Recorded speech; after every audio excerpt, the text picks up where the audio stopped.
हरे कृष्णा। सुने 20वां अध्याय। भगवान शिव द्वारा जलंधर वध और देवों का वृंदा की रज में बीज बोना। नारद जी बोले, हे राजन, जलंधर ने महादेव को अपने से अधिक पराक्रमी जानकर उनको मोहित करने के लिए मायावी पार्वती जी बनाई और रथ में बांध दी। शिव जी ने पार्वती जी को रथ के ऊपर बंधी हुई एवं निशुंबादिक दैत्यों द्वारा उन्हें मारने से रोती हुई देखा। इस प्रकार पार्वती जी को देखकर शिव जी बहुत व्याकुल हो गए और अपने पराक्रम को भूलकर सिर नीचा करके चित्र की भांति चुपचाप खड़े रह गए।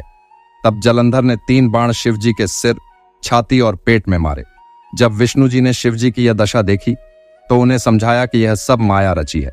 तब तो शिव जी ने ज्वालामय होकर बड़ा भयंकर रूप धारण किया। महादेव का अति भयंकर रूप देखकर कोई दैत्य उनके सामने न ठहर सके तथा 10 दिशाओं में भाग गए।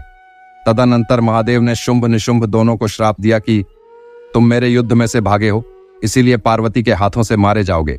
जलंधर ने बड़े वेग से पहने बाणों की वर्षा की, जिससे पृथ्वी तल बाणों के अंधकार से ढक गई। जब तक शिव जी ने उसके बाणों को काटा तब तक उस जलंधर ने महाबली नंदी को ऐसा कठोर परिघ मारा कि उसके लगने से वो युद्ध भूमि में से भाग गए। तब शिव जी ने भयंकर रूप धारण करके महाबली जलंधर का सिर काट दिया।